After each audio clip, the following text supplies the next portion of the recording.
All right. Good afternoon, everybody. Hope everybody's had a happy new year, and we're really excited and humbled today to have my good friend Larry join us. So Larry Roberts with Readily Random Media, and today's topic is how to be a great podcast host. Larry, I will admit that this is an area where I need to improve. So welcome. Thank you so much. Well, I appreciate the opportunity to give this demonstration and talk about it. I think we all have room for constant improvement, Jared. So I wouldn't beat yourself up too much. There might be some people out there being like, "Hey, I don't know Larry," so maybe we could start there. Larry, can you just tell us a little bit about you? And I know that's the podcast question that is not a good podcast host, but yeah. So we're doing an example of what not to do. So tell us about you, Larry. Yeah, well, again, my name is Larry Roberts. I'm the owner of Hmm. Readily Random Media and the host of You're the Boss. That's the name of my podcast. I've been in the game now for about 7 years. So it's been quite an interesting journey. I've gone through a couple of shows. The show that I have now, although I just rebranded it, it's probably, I don't know, a month and a half old under the new name. Hmm. So there's always that evolution and that growth, and I don't think anytime you spend in the game, you're constantly evolving and you're constantly growing. So, but that's who I am. The story is a lot more in depth than that. You know, Jared and I, we've been friends for a while now, and heck, I've been a moderator on the Podcast Movement Facebook group for I don't know, at least 3 years. Been quite some time since I've been over there, and trying to tame that wild west. So it's always fun. It is the Wild Wild West. All right, well, Larry, I don't want to hold you back. Let's why don't we just go ahead and jump right in? No worries. I will go ahead and share my screen here. Okay. And we'll just get right to it. So, good afternoon, everybody. Thank you once again, Jared, for this awesome opportunity to join each and every one of you here in the Podcast Movement University. Super cool concept. And I got to tell you, when the invite went out, one of the first things I did was I went and watched every one of the episodes that's on the YouTube channel. So, I appreciate that content being there, and I appreciate those that have come before me to kind of lay that foundation and give you an idea of what's expected here in the university. So, once again, my name is Larry Roberts. We're going to talk today about how to be a great podcast host. We're talking about taking your technique beyond the mic. Now, again, I've been in this game about 7 years, but I constantly evolve. I constantly change, and I'm constantly learning. And I think that is the foundation of being an excellent host, is understanding that there's really no end to your evolution as a host. And as long as we keep that in mind, we continue to grow, our shows continue to evolve, and we continue to reach even bigger and broader audiences. So let's jump right in and talk about it. As a podcast host, we're faced with a challenge, and that challenge is to constantly improve our position as podcast hosts to create engaging, and here's the key word, I want to drive this one home, value-driven content that attracts and, here's the kicker, maintains consistent listenership and builds community. That's one of the keys to our success as a podcast host, is to be able to build that community around our show. And that is so pivotal. And some of the things that we're going to talk about today are going to help you do exactly that. So within this challenge, there's really three key components that we need to look at. The first, it's making a great show. Well, what is a great show? That definition is it's really up for debate. But the great show from my perspective is something that fulfills my needs as the host, but even more so fulfills the needs of my listeners and the community that I'm trying to reach overall. So a great show, it's subjective, but that's our goal. After we have that show, here comes the real challenge, and that's marketing that show. That is the biggest challenge. How do we get out there? How do we build that community? How do we reach that audience? We can do all of our homework and we can have all of our ducks in a row and produce the greatest show. But if we don't have a way to get that show out to our audience, it's kind of for naught. So marketing that show, definitely a massive challenge as well. And then last but not least, it's in third place, but it should be number one. And that, once again, is building that community. That's how we know that what we're doing is actually having an effect. We're making that impact that drives so many of us to be content creators and podcasters. So how do we solve that? In preparing for this talk, I was watching a ton of YouTube videos. I was reading a ton of articles on podcast hosting, and I stumbled across a Gary Vee episode. And actually, it was just a little 2.5 minute video. And someone asked him what it took to be a great podcast host. And man, I was watching this at about 11:30 one night, and I was already in bed. And I flew out of bed, came in here. I created this slide specifically for this presentation because it just hit home so hard. The solution to our challenge as podcast hosts is you basically take yourself out of the equation. You take all the selfish parts out, and you just build a podcast that actually brings, there's that word again, value. What is valuable for your audience, and how do you build that content around that V word, that value? How do you provide that value? That's the solution. But in order to get to that solution, there's an equation evolved in there, and I focused in on 8 specific steps that we can take, 8 different types of attention that we can give to our content that'll take our show to the next level. And we're going to talk about those 8 right here. First and foremost is appreciation. You know, many times we create the content and we just expect people to listen to it or consume the content. You know, we fall back on that old adage, if you build it, they will come. But I think too many of us have realized that just building a podcast does not guarantee an audience. So when we develop that audience and we build that community, we want to make sure that that audience knows that we appreciate the fact that they're contributing to our content by consuming it. So always, every episode, always thank your audience.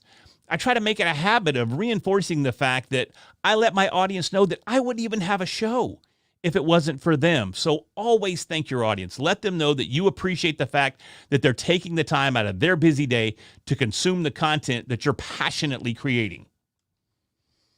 Next up, demonstrate that appreciation through what? Value. Demonstrate that appreciation by constantly providing value. Don't just come in and give them some fluff. If you have a niche, if you have a particular market that you're addressing, be sure you're bringing content that is valuable for that audience and for that niche. Show that you appreciate your audience by giving them that value each and every time. Engage with your audience on social media.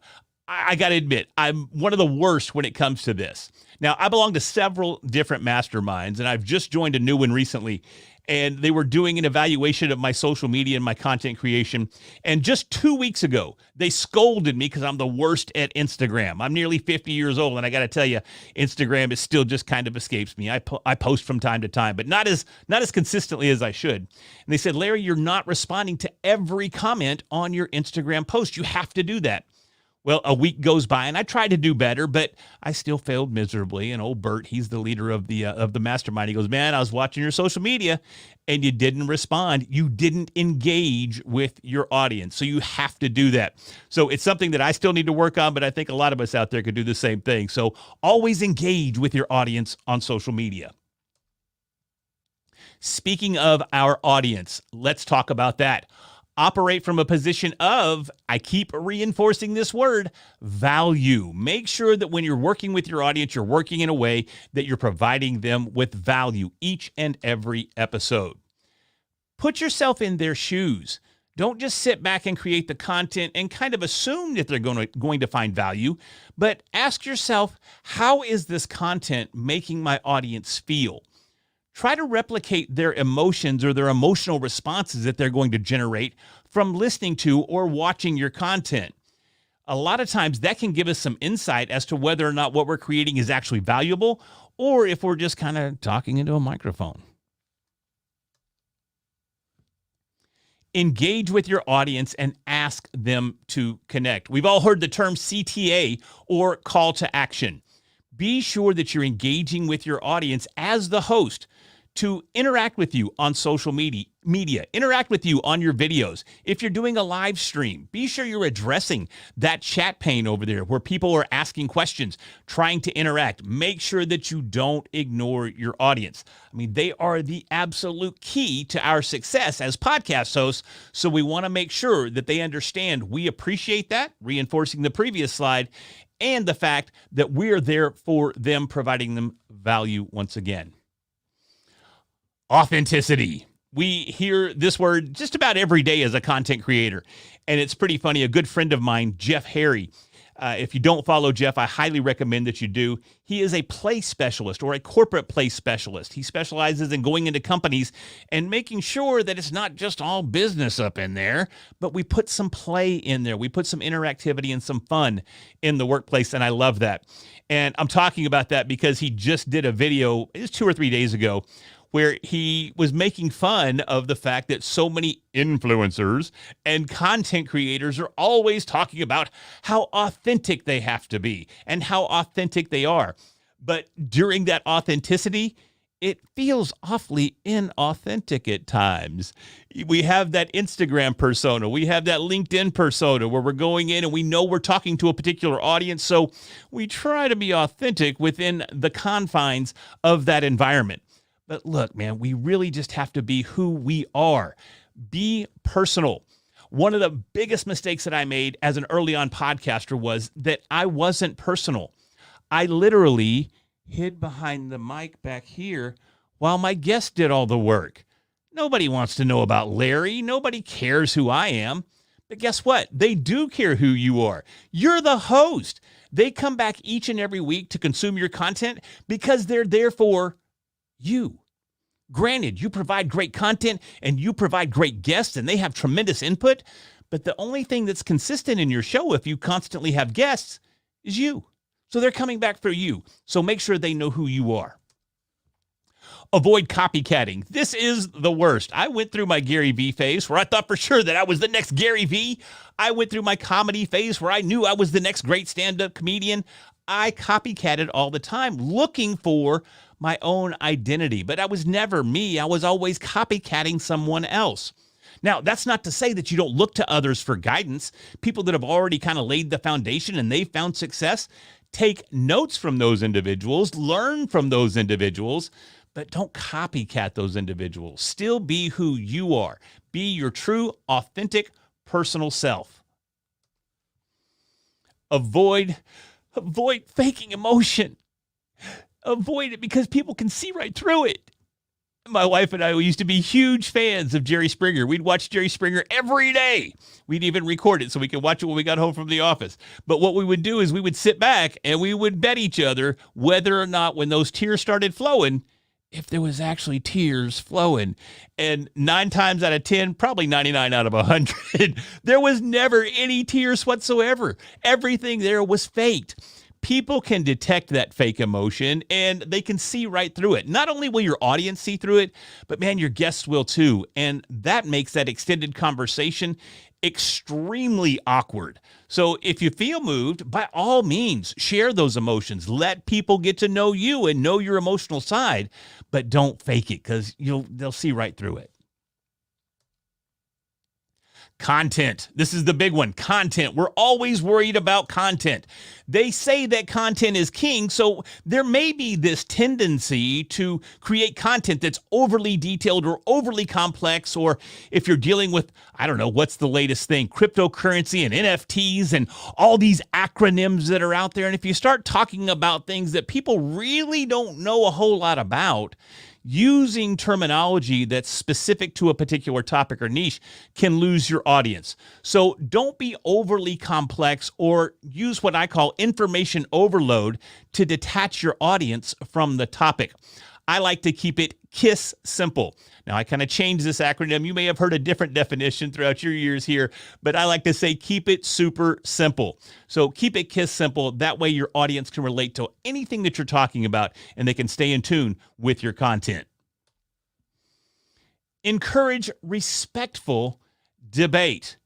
These days, we have to be extremely careful because there's a lot of sensitive topics out there that can be offensive if not handled properly. So a lot of times, in an effort to avoid any sort of conflict, we avoid debate altogether. But as long as that debate is respectful and you respect each position that's in the debate, we need to encourage that. We need to encourage that communication that's taking place there. That's what promotes interest. Knowing both sides of a coin, knowing two sides of every story, they exist. Encourage that we share both and keep it respectful. Create There's my word again, value for the audience. I mentioned earlier that the one thing that your audience comes back for to your show that's unique to your show is you. But even beyond that, the one thing that they continue to come back for, it's the value that you provide. Take time to plan your content. If you have a guest coming on that's talking on a particular topic, be sure, and we're going to talk about this in some upcoming slides, be sure to do your homework and that you're prepared to have that conversation. Maybe even you put yourself in a position to have an opposing point of view just for argument's sake or playing devil's advocate. This one's hard for a lot of people to deal with. And I'll tell you what, I take it probably worse than anybody.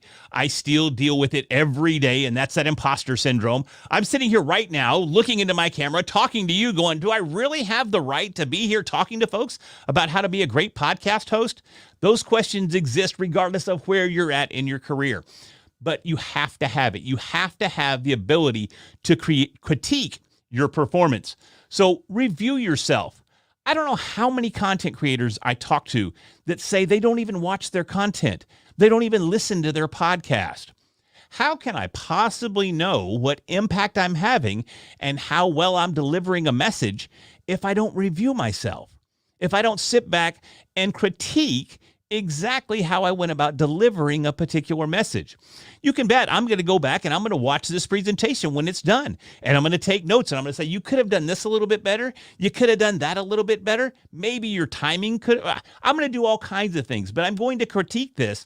But I have to be careful too, because if I overly critique it, I'm going to find myself kind of retracting and pulling back and not creating the content at a consistent pace that I should. So we have to find that balance, but we have to be open to the critique. Ask for feedback. I can promise you there are plenty of people out there that are dying to give you feedback. Some of it you probably don't want, but it's necessary. So be open to that fact. Reach out to your audience and ask them, what did you think about this episode? What did you think about the take on this particular topic? Look for that feedback and learn from the feedback and improve going forward, but you got to be open to it.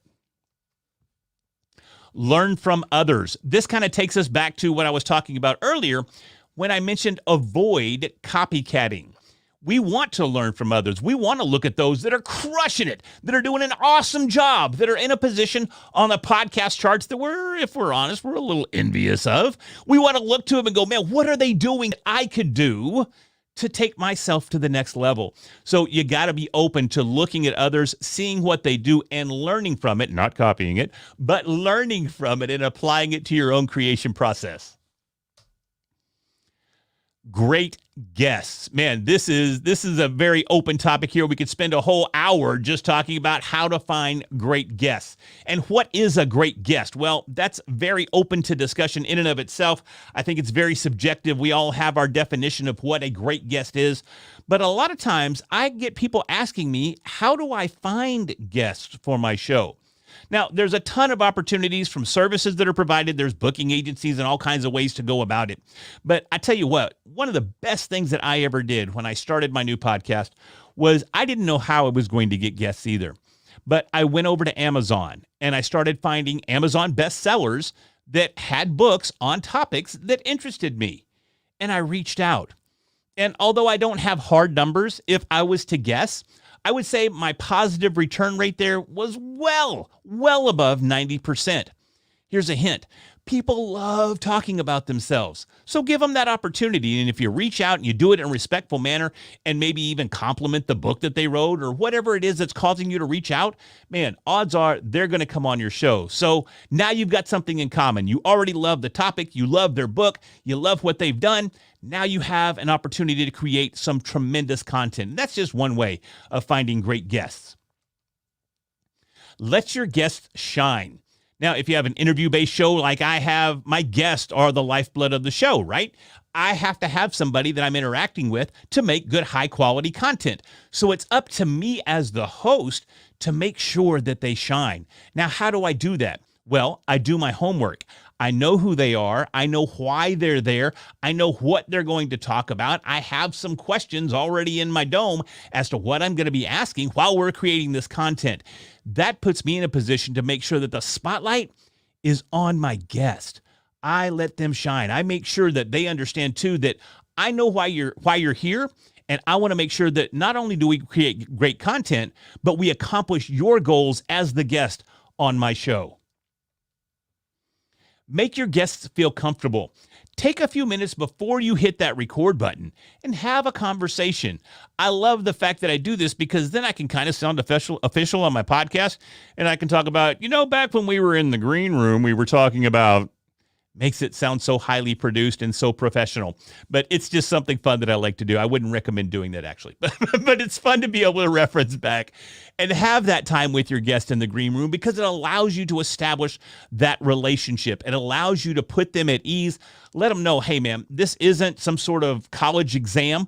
We're just going to have a conversation. It's just two people that share a passion for the same topic, and we're going to share this with the millions and millions of listeners that my podcast has.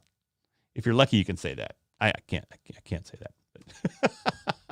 Know why your guest is there. I mentioned that just a minute ago. We want to make sure we understand their goals for coming on the show. People go on podcast tours, and generally when they're on these podcast tours, they have a particular message or they have a particular call to action in mind that they want to implement while they're there on that show. So we as the host want to make sure that we know why they're there so we can also take the responsibility upon ourselves to make sure they accomplish those goals. Now, this one's absolutely critical for every podcast host, and that is to prepare. Although it's not on the slides here, I like to use what I call my 7 Ps of podcasting success. You might want to jot these down if you're watching. Here it goes. Are you ready? Proper previous planning prevents poor podcast performance.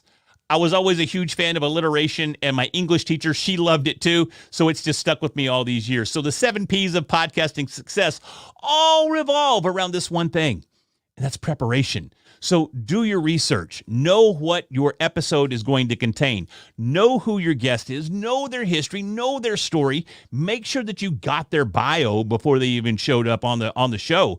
That way you can talk about it and you can engage with them on a whole nother level. Know your subject matter. Once again, we can't fake it. We can't fake emotion, and we can't fake that we know something about a topic that we don't know anything about.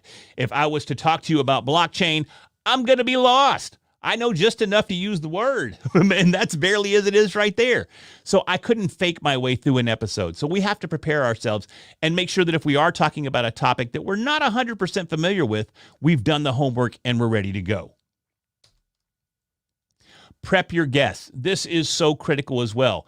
Nothing is more frustrating than when you have a guest show up, they don't have a microphone, you can hear the dog barking in the background. We're trying to produce a high quality piece of content here, and they're just not prepared. So take that time ahead of time, either by email or maybe you even have a prep call before you show up together for the episode. Walk them through the process. Tell them exactly what they'll need.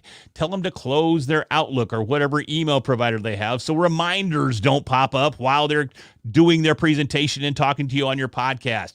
Put the dog outside for a few minutes, whatever you need to do. But prep your guests so that you put yourself in a position for the utmost success when you're creating this content. Now, as we start to kind of wrap this up, we want to start talking about the things that are absolutely critical. And these are the things that really focus in on us as the podcast host.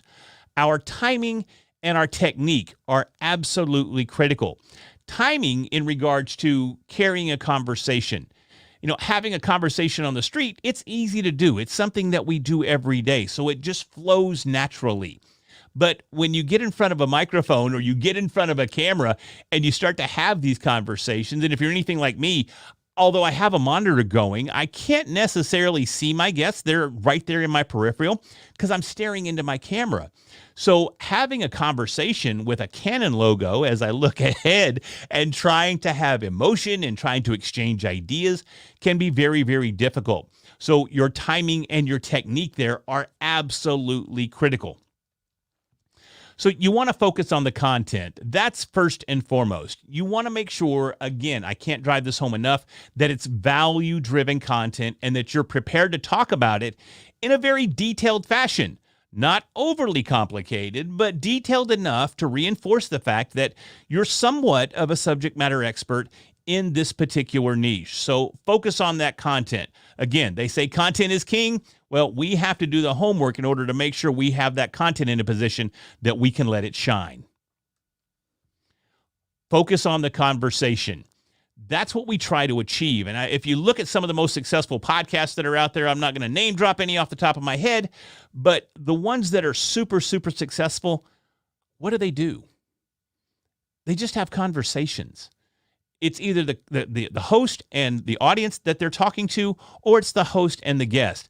And they're just relaxed. They're conversational. They're just talking about a topic or even multiple topics that are out there. Focusing on a conversation makes all the difference in the world. And one of the things, too, that can be very easy to do is lose that focus. I tend to have squirrel syndrome, so I can get distracted pretty easy. So I have to make sure that as I'm having these conversations, I'm really tuned in and I'm really focused and I'm listening to every word of that conversation. That puts me in a position to not only control the direction that the conversation is going, but it allows me to respond in a way that's conducive to the content we're creating. Use stories. I try to use stories as much as possible, and this goes back to being personal. Every one of us have stories. We all exist. We all live life. We all have our own little encounters. We have our own quirks and quims that make up these stories that produced our life.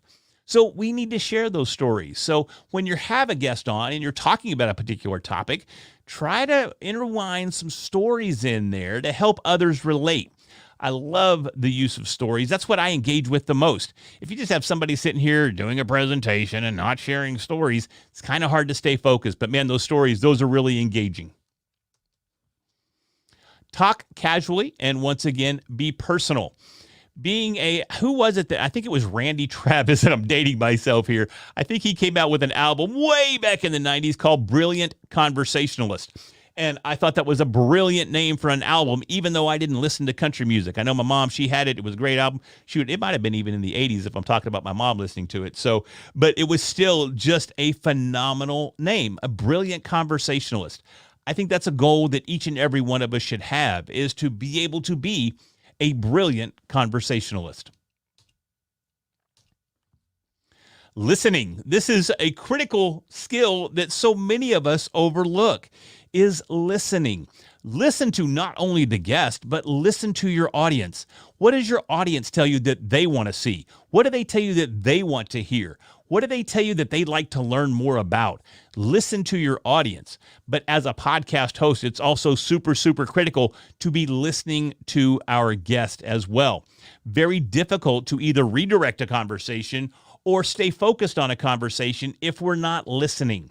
And it can be very easy to get distracted, maybe even kind of drift off a little bit if the conversation is going a direction that you're really not interested in.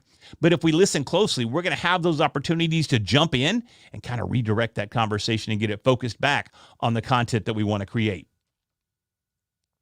This one's so critical. When I came out of high school, one of the first things I did was I started selling cars. And I remembered my sales training back, it was probably 1991, because again, right out of high school. And one of the things they taught us as fresh new salespeople was to ask open-ended questions. These are questions that require more than a yes or a no answer.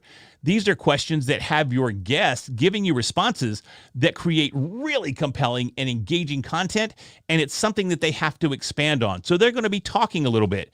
This gives you the opportunity to re-engage the conversation or maybe even change topics depending on the response.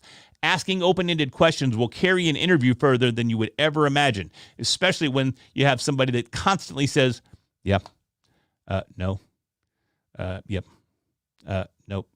That's not a great interview. No one wants to listen to that. So use those open-ended questions to make sure you avoid that.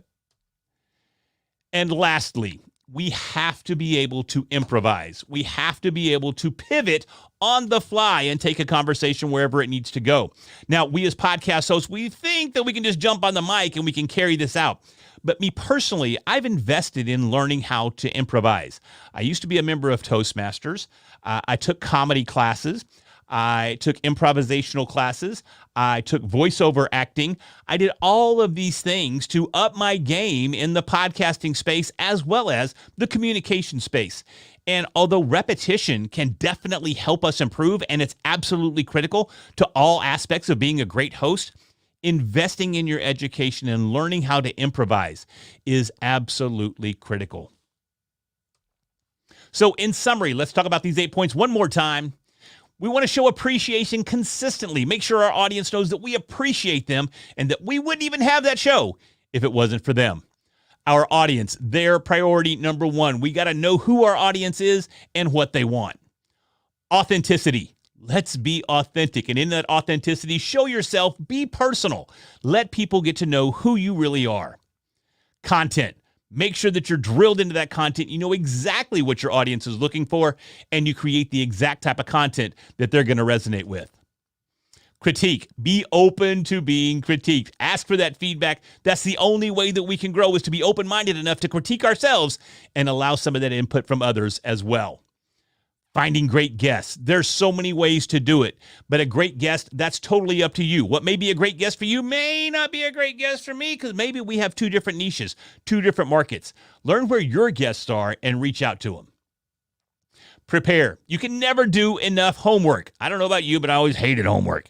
But our success is absolutely pivotal to doing our homework in preparation for each and every guest that we have on the show.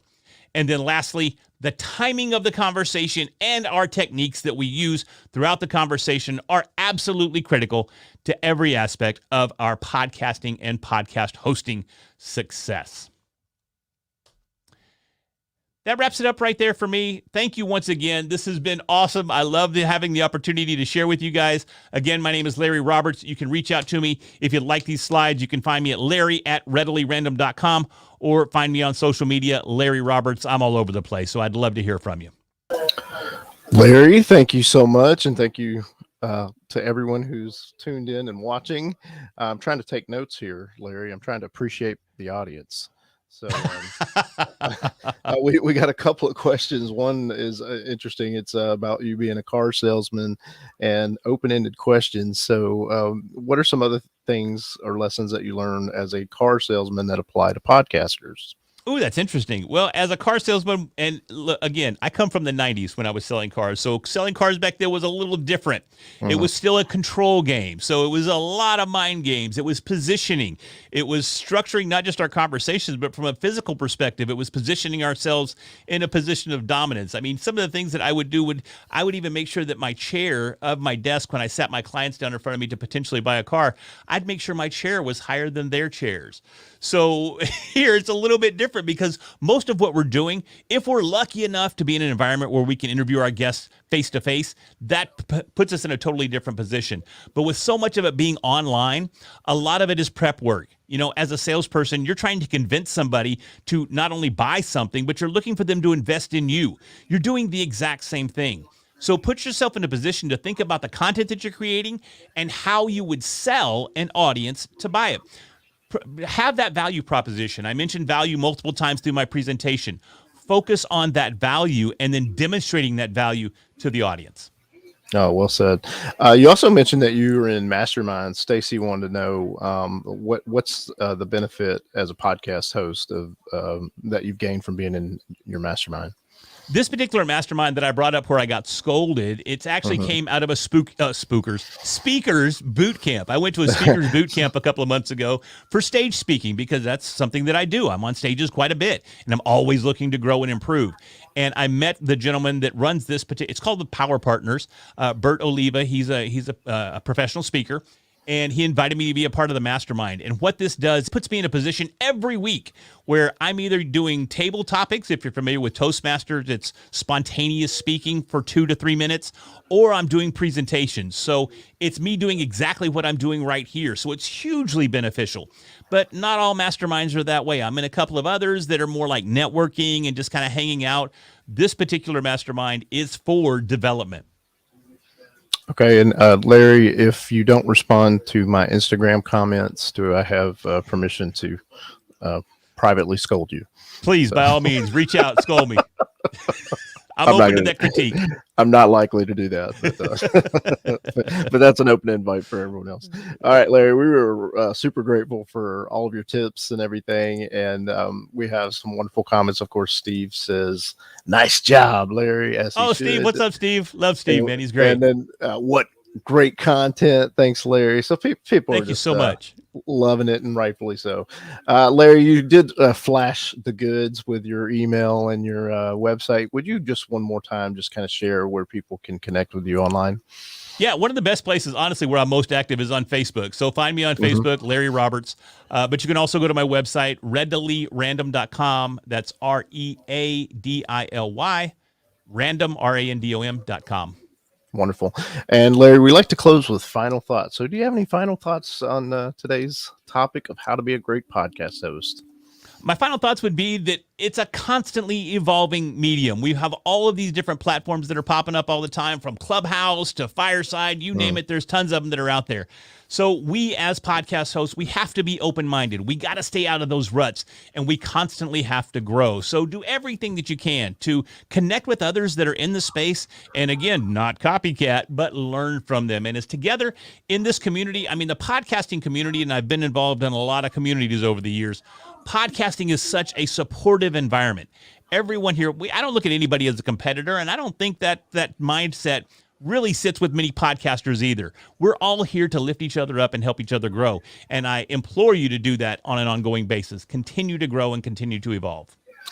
We did have a question that popped up. I'm going to throw it in real fast since we Sure. got a moment here. We got one of the challenges I have is creating content that spans across. Rarely am I able to create an episode for YouTube that works for podcasts. Do you create content that spans across other platforms?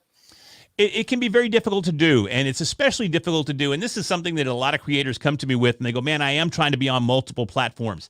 You have to understand that as a creator, a lot of us are solo. We're solopreneurs, we're solo creators, and creating content that fits multiple platforms can be a massive, massive challenge. So what I like to do as far as cross-platform promotions is I create one piece of content for one platform that I'm focused on. Then I simply repurpose content from that episode to fit the different platforms that I'm on. You can take a 60 seconds out of a clip and create a reel or create a TikTok. You can create maybe shorts. YouTube shorts are huge right now. So take just a portion of your conversation with your guest, repurpose that as your video. You don't necessarily have to publish an entire episode in order to leverage the content across all those different platforms, but you do have to be a little creative. Well said. All right. Thank you, Dive Talk, for the question. And of course, Larry, thank you again. Larry at I'm sorry, I'm butchering your site. I totally need to rename my business. ReadilyRandom.com. Larry Roberts, thank you again. And look forward to syncing up here in the near future and possibly having you back up here to share more great insights. Thank you. I'd love it. Thank you so much again for the opportunity. Thank you, everybody, for tuning in. Reach out to me. I'd love to talk to you.